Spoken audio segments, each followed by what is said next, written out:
or call us on 01908 411 334. German Doner Kebab wishes you Ramadan Kareem. Enjoy your doner after dusk with us and choose from the original Doner Kebab, the KKL, the Doner Crunch Burger, or perhaps the Boss Box and so much more. You can find your nearest GDK at GermanDonerKebab.com or bring the Ramadan experience to your doorstep by signing up for your Ramadan pack at RamadanTentProject.com. German Doner Kebab. Kebabs done right. Assalamu alaikum, my dear sisters. Come and join me on Ramadan FM show, Me, My Lord, My Iman, every Wednesday at 2 o'clock. We will be going on a journey talking about developing a positive mindset and inner self-confidence, discussing can success only come from Allah? And we will look into how we can keep our connection with Allah despite the chaos of life. Me, My Lord, My Iman, every Wednesday at 2 o'clock. See you then, inshallah. Assalamu alaikum. This is Kashif Raza. I will be presenting the 6 articles of faith with my guest Muhammad Suleiman every Sunday 12 till 1. Thank you.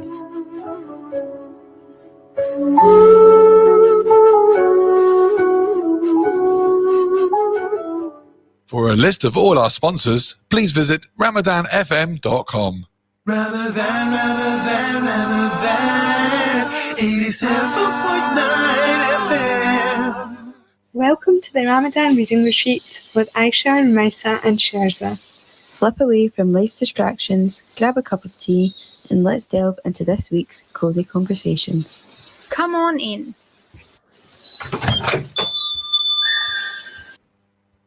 Hello everyone and welcome to the first show as part of our Ramadan Reading Retreat series. Since it's the first show, I think it would be appropriate to start off by introducing ourselves. So hello everyone, my name is Sherza. I'm a second year medical student at the University of Glasgow and an avid reader. Bismillah, assalamu alaikum everyone. My name is Rumaisa. I'm a third year medical student at Glasgow University and I also love reading. Assalamu alaikum everyone, my name's Aisha and I'm a third year English literature student at Glasgow, and per my degree I also love reading. Since it's the first show, I thought it would be nice to start off with a fun question. So I thought we could ask each other what is our favourite childhood book. And my favourite childhood book is George's Marvellous Medicine by Roald Dahl. And I really liked it because it was like really short and simple and it rhymed and it was like a really weird and crazy story. And I remember I used to just sit and read the bit where he makes his medicine and all his ingredients he puts in over and over again. And if I was to pinpoint a bit in my life where I thought, I want to be a doctor, I think it would be when I was reading that book, to be honest. What about you guys? What's your favourite childhood book? I'll go first. So my favourite childhood book is The Gruffalo. I think it's just because it's one of those ones that I just have an instant memory of. I love how it's like a timeless classic. It was read to me and I'm able to read it now to like younger family members. So it's really great. And I always say I just love visual images when it comes to childhood books. So I just love all the pictures in it too. What about you, Rumaisa? My favourite book as a child was A Little Princess by Frances Hodgson Burnett. I just really loved the story and I was just like really captivated by the characters and how this little girl, you know, she kind of she had everything and she was kind of going to this boarding school and then suddenly her fortunes changed and just how she kind of adapted and coped with that. I thought her story was very inspirational as well. So that was my favourite book as a child. No, that's really interesting. And please, guys, feel free to text us in your favourite childhood book, either through our WhatsApp line, which is 07591 970 241, or comment via Facebook or YouTube. So what is our outline for these shows? So basically, we want to cover a book of the week every week. We want to do a children's segment to help incorporate younger year groups into reading. And we also will hear from some special guest speakers in every show. And this week's theme is Reading is Transformational. So this week we'll be exploring what it means to read and why different people read for different reasons. And we thought we would start off with a special guest interview that we had with Dr. Asim Qureshi, who reads very often, and he thinks very often as well. He's described as an avid reader and thinker. He's a lawyer and has a PhD in international conflict analysis, and he's also a research director at Cage. He's written The Rules of Game and A Virtue of Disobedience, and he's also the editor of I Refuse to Condemn. And in his track, he just discusses why different people read and what it means to read as transformational. So I'll play that for you now. And please remember to text us in with your favourite childhood book to get some nice audience participation. When I think about readers, I often think about people I admire, people like Malcolm X and Assata Shakur and Nelson Mandela, people who have led to real change within the world that we see in today. And one of the things that really brings a lot of these people together is the depth to which they read, the depth to which they really try to understand the world that they were living in. And so when we think about people of the past and the people who really brought about change, one of the qualities that you find among them is really this quality of reading intensely. And they weren't just reading for the sake of passing time. For them, reading was an act of resistance itself. It was about learning not only who they were, but it was about learning about the world that they were living in order to change it, in order to be better versions of themselves, so that they could bring about a change in the society that was needed. And so I think that's really important for us to think about, because, if we're stuck in the same place, in the same situation all the time, and if we don't think about our lives as a matter of something that could be better, something that could be different than what it is, then we can never bring about any kind of change. And one of the things that reading gives you, it gives you the ability to free yourself from the confines of the world that you see directly in front of you in this moment at this time. You can see past yourself. You can see past these invisible prison walls that we create for ourselves. So reading really can be an act of emancipation if we engage with it in the right way. So what are the benefits of reading? I think reading really does allow for an increased knowledge base. It allows you to discuss ranges of issues. You're able to improve yourself, to enrich your life, and also a key is self-reflection. The Quran actually, when it's telling us to do iqra, like we quote this a lot, right? The first words that the Prophet ﷺ was given, read or recite in the name of your Lord. But that's not the only thing that the Quran tells us to do. We're also told to do tadabbur, to do reflection on the Quran as well. And this is the key, I think, especially with any type of reading that we do, that we're not just simply reading for the sake of reading to engage the text, but we're actually reflecting on the inner meanings, the deeper meanings, and in ways that impact our lives. Like, I'm reading a piece of text. What lesson am I drawing from this for myself? And you've got to remember that the Quran is, the 1/3 of it is stories of the past. We're being told constantly by Allah subhanahu wa ta'ala, look, read this text. Think about the past. Think about what lessons that I am trying to give you from these stories. The stories, the ahsan al-qasas, like the story of Yusuf alayhi salam, the best of stories. But for what purpose? For what reason? For reflection. We're told tadabbur, reflect on the Quran, not just read. Reading is just one aspect of it. Okay, and that was a great little snippet from our interview with Dr. Asim Qureshi. And you can listen to more of that and other videos on reading on his YouTube channel. Rumeza, what was his YouTube channel? Yeah, we would like to thank Islam21C for giving us permission to play that clip. They have a great series on YouTube, the Lockdown Library Online Masjid, where there are 18 more clips from this series with Dr. Asim Qureshi, which I would highly recommend. And they also asked us to share about their online masjid, which you can find at onlinemasjid.islam21c.com, which has a collection of over 300 new videos, and it's absolutely free to access. And there's some great quality videos on there, so please do go and check it out.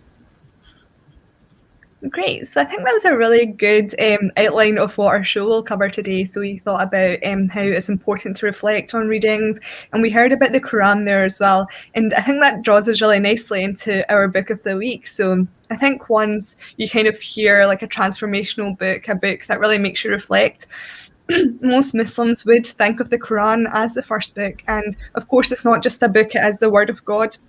So you should reflect on it. You should really try and get a relationship with it and memorize it. And that's what our book of the week was about. So our book of the week was about a group of women who embarked on this journey to memorize the Quran. And we will hear about that now from Aisha.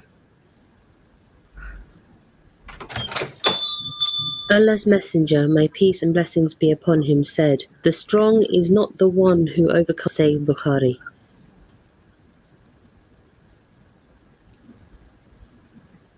Aisha, do you want to tell us about the book of the week, The Crowning Venture? Yeah, let's dive into our book of the week. So like Dr. Asim Qureshi just said there, we shouldn't just be reading, but really opening ourselves up to engage and reflect with the Quran in different ways and methods. And that's what this book does really excellently. So this week we read The Crowning Venture, Inspiration from Women Who Have Memorized the Quran by Dr. Sadia Mia. So just a little bit about her. She lives in Michigan and she works full-time as an endocrinologist. And during her studies, she was able to go to Syria to study Arabic and the Quran, leading to her journey as a Hafiza. The Crowning Venture shows us how women in different stages of their life, in different circumstances and environments, have undertook a Quran memorization journey. The book really empowers women just by allowing them to read these accounts and witness how amazing and fulfilling it can be to memorize the Quran. And the key aspect which we can really draw out from this text is how this process of memorizing the Quran is a journey rather than a tick box or like a one-time goal. Throughout this process, you're really constantly achieving or learning and just persevering. And inshallah, you're building a closer bond with Allah subhanahu wa ta'ala and a closer bond with the Quran. So the book begins with Mia's own story and how she became a Hafiza. And I think what she does really wonderfully in her book is she combines these personal stories from 12 different women, but she also has given us tips about memorization and overall just dispelling these myths or worries that women may have about what it takes to memorize the Quran. The book just really tackles these internal worries, but also the external worries, and really working hard to just illuminate and demystify this journey of memorizing the Quran. And also, I thought the book was just so well written and comprehensible, and it just really understood how to engage with the reader. And you can obviously tell it's for a female audience, but not limited to, because it's uplifting the audience with these stories, and she just adopts such a pleasant and positive tone throughout the text, really encouraging us as a reader to just look beyond our own fears that we might have when it comes to memorizing the Quran. If I was to just group the text into like one genre or one form, I guess I would say it's somewhere between like an autobiography on her part and then like a manual as well. And I say that because you really don't have to approach this book and read it cover to cover. If you just want to hear the author's story, you can read like the first part of the book. If you're kind of more drawn to reading about the experiences of others, you can selectively choose which stories you want to read since there's 12 of them. And finally, if you want to kind of know more about the logistical elements, you could say, for example, like intentions when it comes to reading the Quran, like how to recite, cleanliness, that kind of thing, you can really read the latter part of the book. And I think that's what makes this book so diverse for the reader. And especially during this holy month, during Ramadan, where you might not have enough time to read a book from cover to cover. With this book, you can really just like pick and choose, and that's quite nice. And really, what this book is telling us that memorizing the Quran, it is for everyone, and it can be for every woman. It's not this all or nothing. Memorizing the Quran doesn't require us to like kind of give up or let go of our daily lives and duties. Rather, it's about the spiritual bond between you and Allah that you're building and maintaining through engaging with the word of Allah subhanahu wa ta'ala. So I'm just really glad that we stumbled across this book on our hunt for our Ramadan reading list, because after completing this book, you really are kind of instantly filled with like a motivation to kind of just go and read the Quran and like undertake a memorization journey of your own. And the journey just becomes less daunting and accessible to all of us. Regardless of what stage of life you're in, it's just never too late. So, Alhamdulillah, I hope I gave you guys like a good glimpse into the text. So I thought now that we could bring back Rumaisa and Sherza just to discuss this book a little bit further. And first of all, we just wanted to say, or maybe me, usually when people come together to discuss books, they go for like a rating system, so like stars or that kind of thing. But personally, I think that your relationship with a book can really change over time. And it's always dependent on like what's going on in your current life. And just we as human beings, just as much as we are creatures of habit, we're also creatures of change. And this can really seep into what you're reading and how it's affecting you as a reader, but also in your like wider environment. So it's quite difficult for the three of us to kind of like get a collective rating. So, you know, I might find a book like worthy of 5 stars and like really applaud it. But Sherza and Rumaisa could have like totally different ratings. And like I mentioned, like we change and our reading habits change. So we, inshallah, just wanted to give you all, the listeners, just the opportunity and freedom to engage in a text without like our opinions or biases seeping through. Because no matter what we think of a text, you're always gaining something and we're always learning something when we're reading. So now that we've kind of covered how we're going to open up these books for you guys, let's bring back Teresa and Rumaisa and just talk about who we would recommend the Crowning Venture to. Thanks for that great overview, Aisha. So for me, I was thinking I would like to recommend this book to maybe 2 groups of people. One of them I would like to recommend to kind of girls around the age of 11 to 13, 14, because at that age, you know, people are kind of coming around to maybe finishing reading the Quran for the first time, and a lot of girls at that kind of age, they kind of stop coming to madrasa because they feel like, you know, they've read through the Quran once and that's you know, enough for them. And sometimes it can also be other things with, you know, becoming older, they might not be able to come to the masjid as often. So I would like to share this book with them to show them the journey of people who have memorized the Quran and, you know, kept up their relationship with the Quran despite the barriers and the challenges they might have faced in their own lives.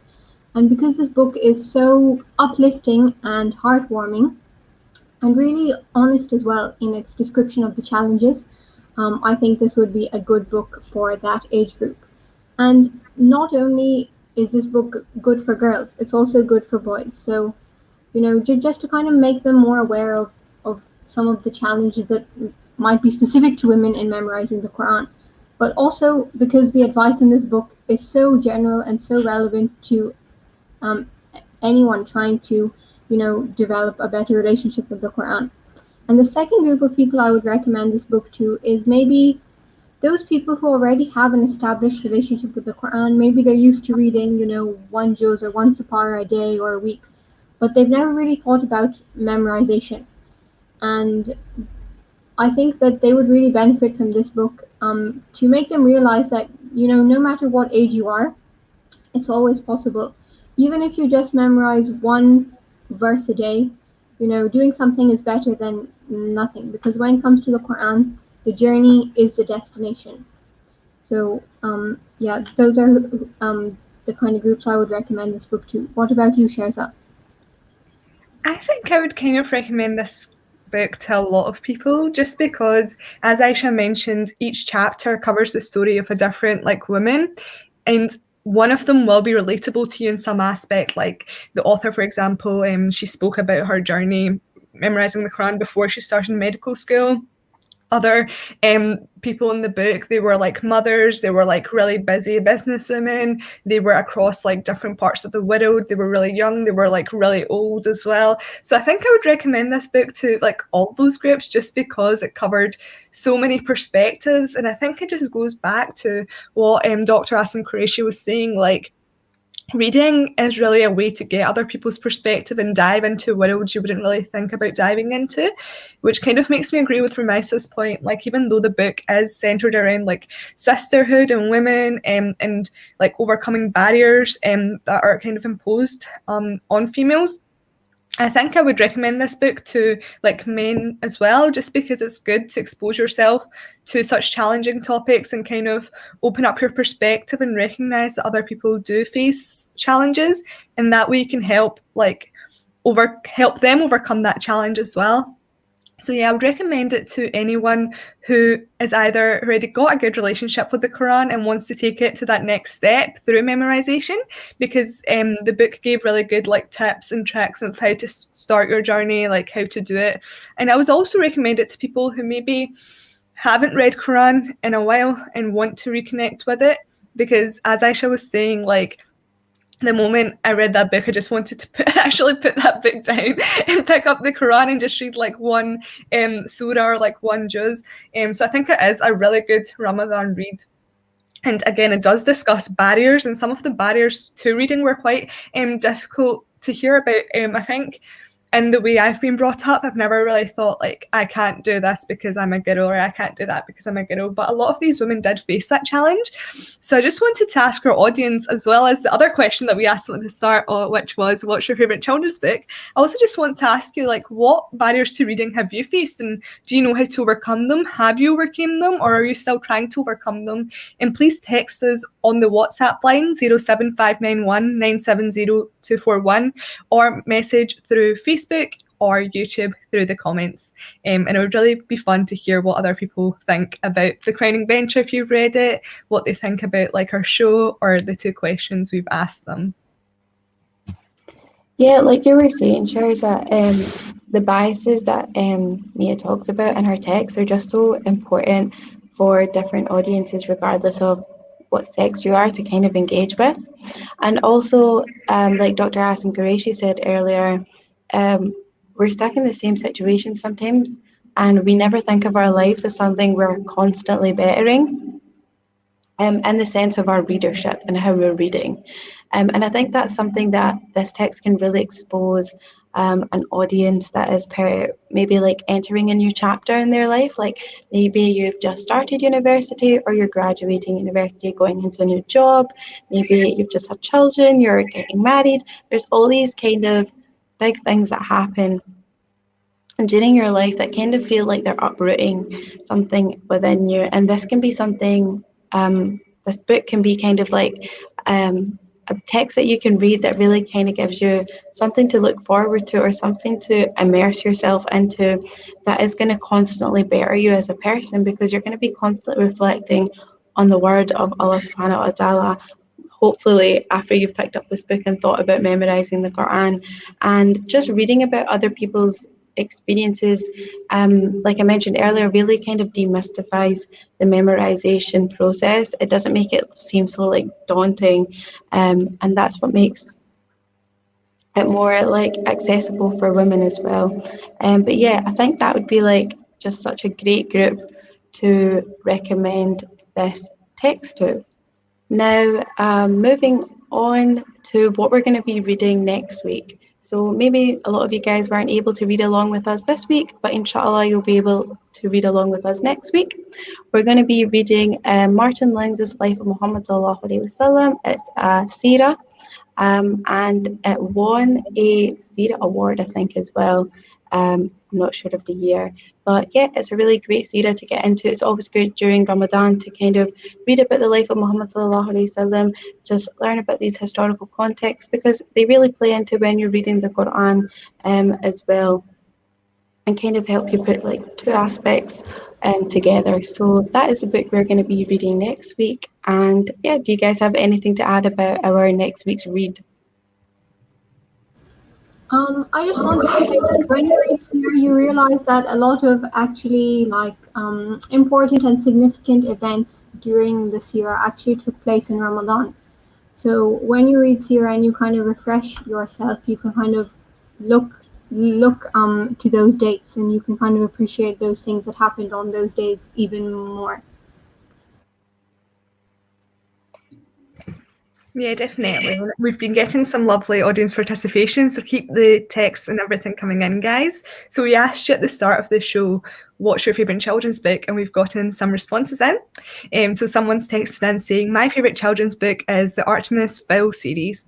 I've personally not read that, but maybe it's something that I'll revisit. I always do like going back to children's books sometimes because I think it takes you back to a moment in your life where things were a bit like simpler and it's very nostalgic, and they are still like really funny and like encompassing reads. So I do like reading children's books, so maybe I will check that out. Someone else texted in and said, we went on a walk today and came across a house called Bear's House. It reminded me of my favourite children's book, Goldilocks and the Three Bears. That was a really good children's book. And I remember I felt like Goldilocks, the one about the two twins going to the witch's house, and all those types of stories really tied in well together, and it's something they always read out during nursery time, so that's a good one as well. And someone else texted in saying, I really enjoyed reading The Boy in the Striped Pyjamas as I was really into history of the Second World War in my early teens. That's a good choice as well, actually. That reminds me, for my, we used to do like Easter egg competitions in school.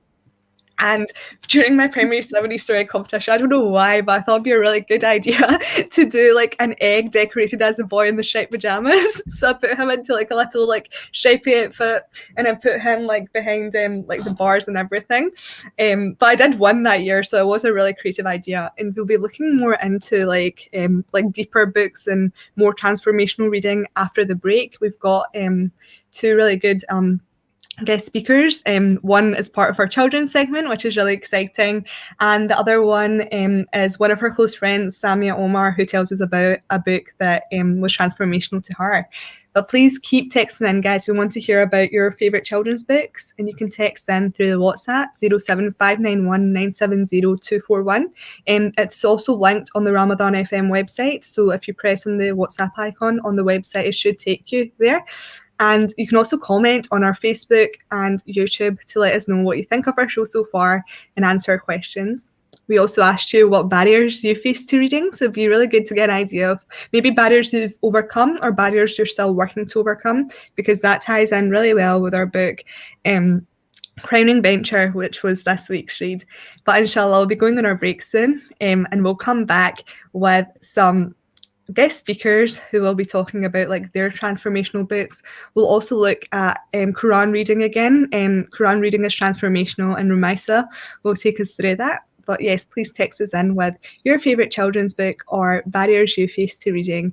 And inshallah, we'll see you soon after the break to hear more about transformational reading as this week's theme of the show. See you soon.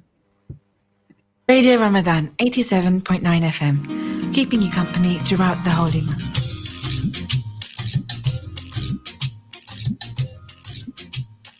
Ramadan Mubarak from Caprino's Pizza. After a long day of fasting, order our delicious pizzas, sides, cookies and much more to break your fast. During this Ramadan, we are offering 15% off if you order online, as well as free delivery, plus special offers if you collect. You can order from Just Eat, Deliveroo, Uber Eats and our website, caprinospizza.co.uk. For more details, contact 01908 675 947 or visit North 10th Street, Lloyd's Court, Milton Keynes City Centre, MK9 3EL.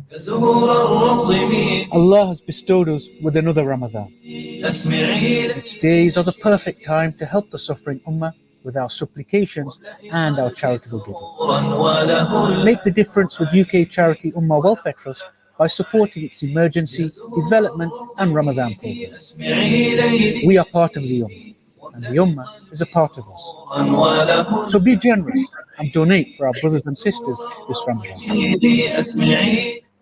Families Relief are working on a special Ramadan program that needs your help and support. Whether you would like to donate zakat, sadaqah, fidya or fitrana, your Ramadan donations will help us distribute food and clean water to impoverished families in needy countries like Pakistan, Yemen, Syria, Palestine and Africa. Help us to help them survive this Ramadan. Donate now on 0114 365 4454 or go online to familiesrelief.org.uk. Together we can save lives.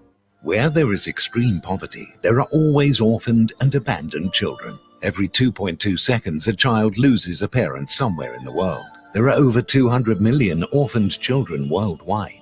Muslim Global Relief provides education to help orphaned children develop the skills they need, making positive changes in their life and breaking them free from poverty. Awarded the UK's Best Muslim Charity of the Year. Make a 100% zakat donation. Visit muslimglobalrelief.org. As a young Muslim growing up in the UK, I know firsthand the struggles of preserving your deen in modern society. But, ayyuha al-ikhwa, my dear brothers, do not despair, for Allah does not burden a soul more than it can handle, and He appoints His toughest trials to His strongest servants.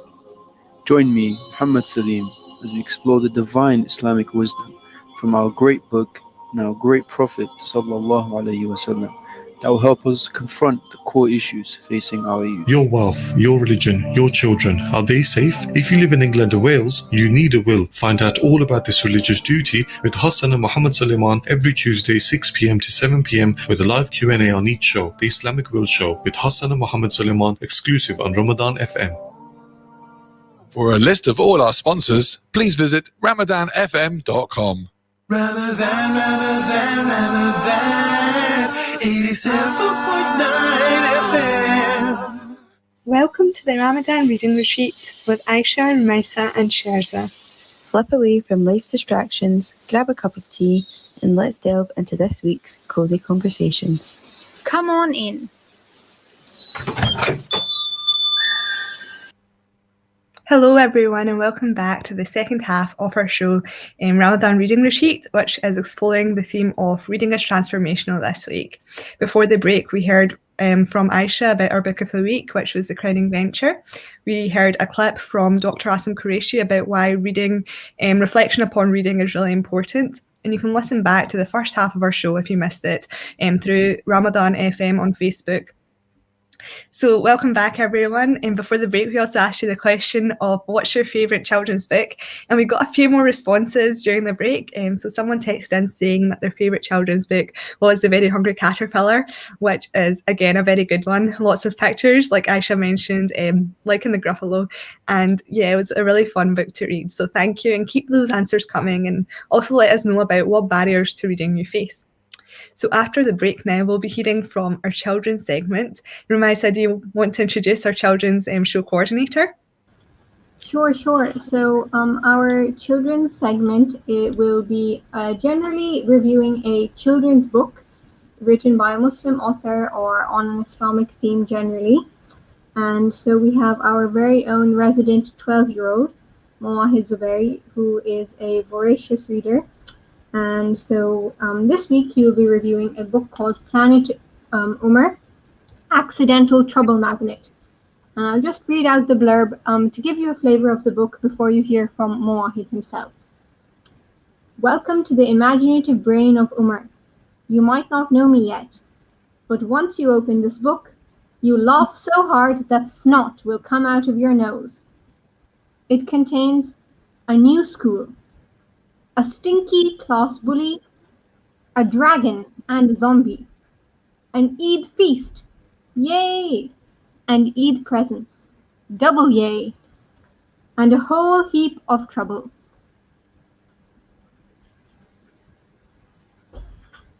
Great, so we'll hear from Mohammed now. Stay tuned when we'll be back for more of our show, and also remember to answer a question, what's your favourite children's book? Hi, I'm Mawahid, and this is Mawahid's Book Corner. Hi, I'm Mawahid, and this week I read Planet Umar by Zainab Me and illustrated by Nasaya Mafaridik.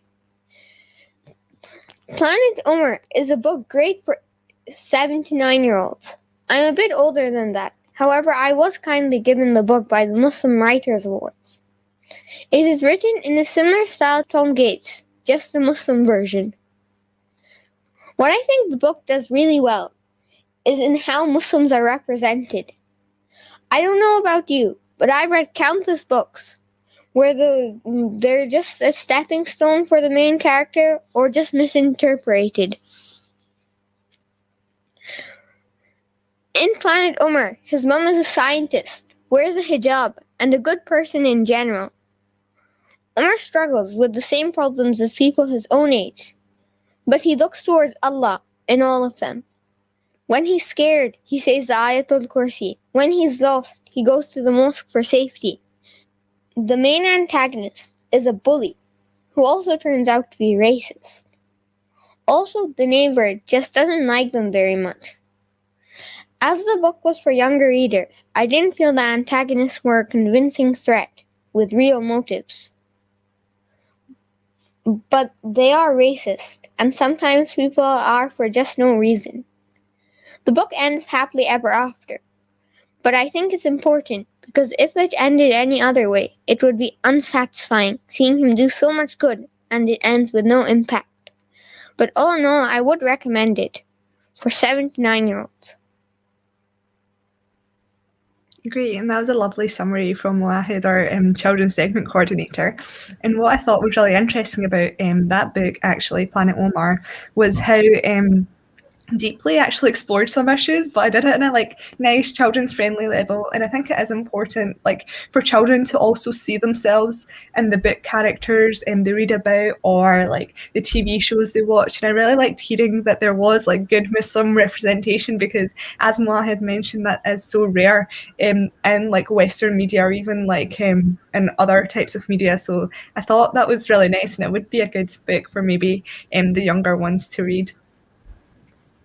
Yeah, and sometimes it can be good to find. It can be difficult to find good, books by Muslim authors for adults. So seeing that the children's market is heading in the right direction is a great thing to see. And I have the book with me at the moment, and just having a look at the book, I could see that it would really appeal to younger readers with its kind of illustrated front cover. And even some of the words are kind of written in kind of a playful or kind of semi-illustrated way in the book itself. And I think we really need that kind of engaging and playful approach to our reading material that we are writing for our children, because we can't just be providing dull and boring things and expecting children to become engaged with reading and to become engaged with Islamic or literature or things written by Muslims as well. So it was very encouraging to see the high quality of this publication. Yeah, I couldn't agree more, especially how earlier in the show we were all talking about our favourite childhood books. And this is an opportunity for children who are growing up now to really kind of have favourite Islamic children's books, ones where they feel represented and they can see struggles maybe that they'll face later on in life played out through these really wonderful illustrations as well. And I think it's just really a great tool as well, just to let kids know that, you are, you can see yourself through in a visual element as well. And like Sherza said earlier, we don't see as much representation for Muslims in media, and books are just such a great way to showcase that representation as well, because parents, or maybe if you're gifting somebody a book this Eid, hopefully our children's coordinator will be able to give you a good collective list of books that you can gift for children. Yeah, sometimes our children's coordinator might be available live on the show. So if you have any, target demographics or anyone in particular you want a book recommendation for, you can always ask in on the WhatsApp line. We'll see if our children's coordinator can give you a recommendation. Great. So we asked you, as Aisha mentioned, what your favourite children's book was, and please keep the text coming. We love audience participation. We love hearing from you. A few more people texted in. Someone texted in showing appreciation for our children's segment, which was great. So it's really nice to get feedback from you about what you like about our show, what you don't like. So please feel free to give us any feedback you may have. Someone else texted in saying that their favourite children's book was The Dark Diaries, and in general just the whole series. And I remember reading that in primary school, and there was a set of movies as well, and it was quite funny. So again, really good choice, and please keep the text coming in. So now moving on back to kind of like our theme of the week which was reading is transformational. Before the break, we heard about our book of the week, which was The Crowning Venture, and it was about women who embarked on this journey and memorizing the Quran and becoming Hafiza. And I thought it would be nice to talk about today, as part of our show, our own Quran goals and the Quran as kind of like a source of transformational reading. And Ramaisa had some great thoughts about this. I'll pass it over to her. Yeah, so as we all know, Ramadan is the month of fasting, and it's also the month of the Quran, the month in which it was revealed on Laylatul Qadr. And of course, with the Quran, there's no other book that can compare. So although we're talking about transformational reading, you know, the Quran is in a league of its own in terms of its transformative abilities and the guidance we can obtain from it. And during this month, many people will try to, you know, read as much as they can, try to finish it at least once. But with the Quran, you know, the journey is the destination. It's not just about trying to race through the letters and the verses of the pages, but it's really about becoming a person of the Quran, understanding it and embodying it. So I thought it would be nice to maybe talk about some people who I feel were transformed by the Quran and what that looks like. So thinking back to my own life, people who have been transformed by the Quran, there's one woman I can think of. And I suppose she was just an average Muslim, you know, just living her life, you know, and one day she decided to go to some Quran tafsir classes. And as she attended those, you know, slowly she started to feel more content. She started to really reflect on what she was learning, and slowly, day by day, she really changed as a person, and she changed her she completely changed her orientation in life, and now she's one of the most humble and pious women I know. So someone else who I would say is transformed by the Quran, one of her kind of hallmarks that I noticed is her consistency with the Quran. Every day she had a Quran goal, and she would make sure that she achieved it. And every day she would wake up early in the morning after Fajr and go outside into her garden and read Quran every single day, no matter what. And she was actually really, really ill towards the end of her life, but she made sure that she kept up with that and kept up with her consistency. And you know, despite the fact that at that time she kind of stopped doing all of the extra things she did in life, letting go of the Quran was, you know, not even on the cards.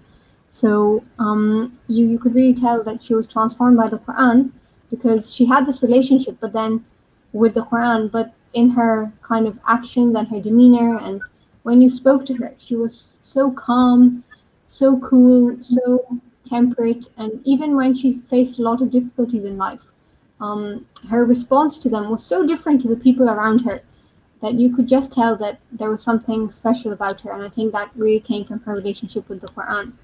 And even throughout history, we have the example of a man called Fudayl ibn Iyad, and he used to be a highway robber. And one day, he was actually climbing a wall to meet a girl, and he heard the following verses being recited. Has not the time come for the hearts of those who believe to be affected by Allah's reminder? And when he heard this, immediately his heart was was changed. You know, that's the nature of the words of Allah. They're so transformational that they can change a person's condition in an instant. So when he heard this, Fudail said, "Indeed, my Lord, it's time." And as he was walking away, he heard some travelers, and they were discussing whether it would be safe to spend the night where they were. And they were saying, no, it's too dangerous. Fudail goes about over here. So again, he realized, look, people are so terrified of me. And this was, his turning point in his life. And since then, he never looked back. And he became one of the most pious and knowledgeable people of this ummah. So that's really the transformational power of the Quran.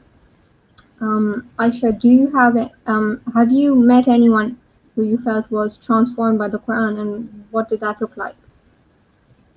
Oh yeah, definitely. And like you mentioned earlier, I was just going to pick up on this point about consistency. That's something that family members have always told me. Like, if you're consistent with the Quran and if you really make time for it, just like 5 minutes, 10 minutes of your day, especially during Fajr time in the morning, it can really like change your whole day and just like the way that you engage with the Quran in itself. And like you asked, have I had anyone whose relationship with the Quran has impacted me? I guess just like the women in my life, really.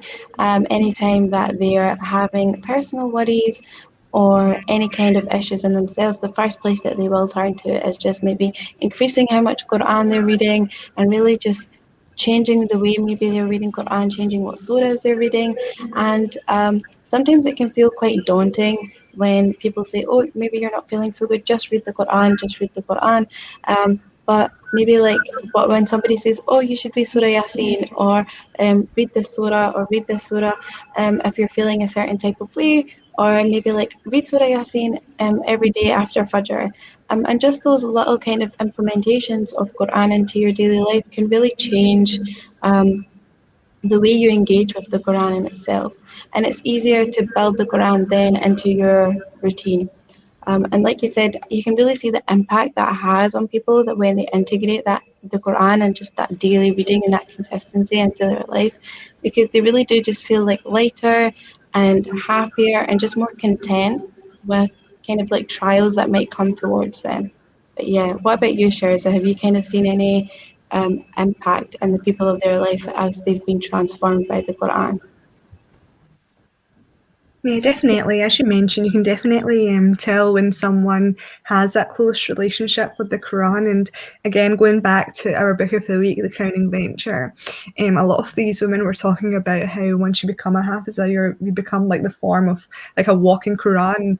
And I always kind of love by the fact that you are like your presence and the way you behave and what you like the values you embody is like the biggest form of dava. Most people in the UK, like that you meet during work, you might be the only Muslim that they know on a personal level. So it's really important to kind of embody the values of the Quran, and then that would kind of be the biggest form of dava. And again, like there's so many old stories from the time of the Prophet sallallahu alaihi wasallam that about people just hearing the Quran and converting to Islam. But even recently, like there's so many stories of people just like hearing the Quran, and even though they don't understand like Arabic, even hearing like the Quran and like the way the certain words are pronounced is what kind of makes them convert to Islam. So I think it is such a powerful tool that we have, alhamdulillah. And Ramadan is the month of the Quran, as Rumaisa mentioned, so it's so important to take this time during this month to build that relationship with the Quran and yourself. So Aisha and I were actually discussing our own Quran goals for the month of Ramadan, and we kind of came up with like a few things we could do and to better like increase our relationship with the Quran, understand what different surahs mean and stuff as well. Aisha, do you want to speak a bit about that? Yeah, of course. So when me and Sherza were discussing about how we were gonna take on our Quran journey during this month of Ramadan, we thought it's always really important because like Sherza mentioned, we're not native Arabic speakers and we don't fully understand Arabic when we're reading the Quran, to kind of supplement your Quran reading with something else like externally. So maybe there's some local tafsir classes happening around you, and if not, there's like plenty of YouTube videos where there's sheikhs that are breaking down kind of like historical elements tying the Quran to the Seerah. One that I would recommend is 30 by 30 by Sheikh Omar Suleiman. It goes on Yaqeen Institute on YouTube. It's such a great companion video to watch while you're reading Quran. So they go through each juz and they give you kind of like a Seerah element that ties together with that juz. And that's really great because, you know, like Dr. Asim Qureshi even said, it has to be something active and engaging, and you can't be passive in your reading experience, and you should be constantly reflecting. So that really helps when you supplement your Quran reading with something else like videos or tafsir, and kind of just helps you build your relationship with the Quran and increase your own knowledge, because that's really what it's all about sometimes, increasing the knowledge that you have, and providing yourself with the freedom to have context, like why these verses were revealed and how significant these verses are for our time today. And with the Quran, you can always just learn more. Like it really never ends. There's always like a new layer to everything, and that's what makes it a beautiful and transformational text. And also because it's the word of Allah subhanahu wa ta'ala. But yeah, that's kind of like the gist of the really in-depth conversations me and Sharza tend to go into. Yeah, exactly. We do get a bit deep sometimes. And we do have these conversations with our friends quite often, like, what's a book that you really enjoyed? What's a book that really changed your perspective of something? And we all texted our close friend Samia Omar last week to get her perspective on what's like a book that changed her, what does transformational reading mean to her. So let's hear from our next guest speaker now, Samia Omar, who will tell us about a book who changed her. And please do interact with our show and text us in on our WhatsApp line to let us know what you think of our show, what your favourite childhood book is, and what barriers you face to reading. I started reading books on my own when I was around 8 years old. One of my favorite books at the time was Cookie by Jacqueline Wilson, and reading has been a huge part of my life ever since. This segment today is about how reading is transformative. I believe everything we read has the power to change us, whether that's an increase in knowledge or change in perception regarding different topics. When reading stories of other people, whether they're fiction or not, you're privy to many situations that you may never come across in your day-to-day life, and knowledge of these different experiences, I believe, allow us to become more empathetic to the people around us and their problems. One book I would say that was transformative for me was An Ember in the Ashes by Sabah Tahir. The story follows main characters Laya and Ilyas, a slave and a soldier, in an ancient Rome-inspired world, each fighting for freedom from the shackles that imprison them in their individual ways. I highly enjoyed this story and its message, not only fighting for justice, but also advocating for yourself. However, it was the author of the story that left the biggest impression on me. It was the first book written by a Muslim woman outside of the Islamic books that I've read. The diversity of the cast of characters was also a great change from what I was used to in the books that I read. Seeing a fellow Muslim woman achieve her dream to become a successful published author not only made me proud of her, but also gave me hope about what we could achieve as the next generation. I agree and disagree with the phrase, you can't be what you can't see. It is true that having a role model or a mentor will make your journey less difficult, but pioneers, I would argue, are just as important, if not more. And seeing many firsts in our Muslim community will inevitably inspire the next generation and will allow them to tread a less bumpy road in achieving their dreams.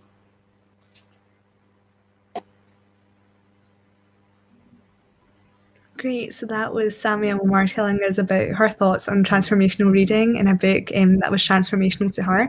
And what I thought was really interesting there was about the impact the author actually left on Samia, which again goes back to our discussion after the children's segment about the importance of having like good Muslim role models and good Muslim like representation across different careers, across like different areas. And we'll be exploring that further in a couple of weeks when we talk about our theme of amplifying Muslim voices.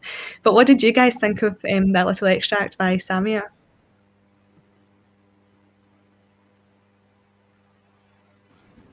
Yeah, I thought. Oh, sorry. I thought. Go ahead. Well, I go ahead first. I feel like we Yeah, both yeah. jumped in at the same time. Yeah, so what Sammy said just really stuck out to me, the fact that she was talking about how pioneers are just as important, if not more. And that's really important to see within the kind of like Islamic publishing space or just Islamic texts in general. Earlier on when we had our children's coordinator Mohad talking about children's books and how the mother was like a scientist and just like generally a really good person. That's just really important for people to kind of see that type of representation, like a really positive representation in lieu of anything else that's going on outside of the kind of like literary space. But yeah, Ramesa, if you wanted to just jump.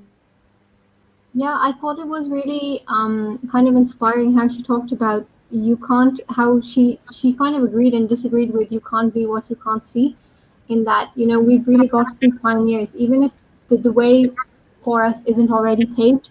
We have to be willing to have that courage and take that jump and be the change we want to see in the world. And as well as that, like in the community, when we see pioneers or people doing something new and adventurous for the first time, we've got to be the ones who are encouraging them and pushing them to greater heights rather than, maybe because it's the first time they're doing something, it might not be, 100% perfect, might have a few mistakes, might have a few things that need polishing. So in that case, we shouldn't be the ones who jump to criticize them, but we should be the ones who are there to help them build up and achieve bigger and better things the next time round. Yeah, definitely. I completely agree with that. And I think that was just a really nice way to end our show for this week, which was around the theme of reading as transformational. And we'll be back next week, inshallah, with the theme of the Ramadan book list, in which we will explore Muhammad Sallallahu Alaihi Wasallam's Seerah, which is written by Martin Lings. So if you do want to get ahead and read along with us, feel free to pick that book up and start reading, and we'll discuss that next week. We will also hear about Islamic book publishers. We'll have some guest interviews as well, which are surrounding like how to retain what we've read. And we'll have a few actually really guest speakers, which I'm going to keep secret for now, to make a nice surprise for next week. But thank you so much for tuning in, everyone. Do you guys just want to say Allah Hafiz for the last 30 seconds?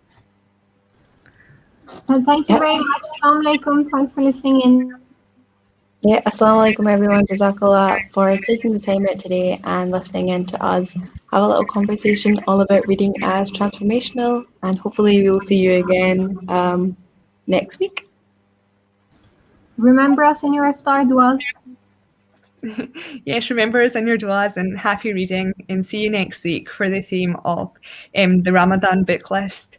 See you later. Allah Hafiz.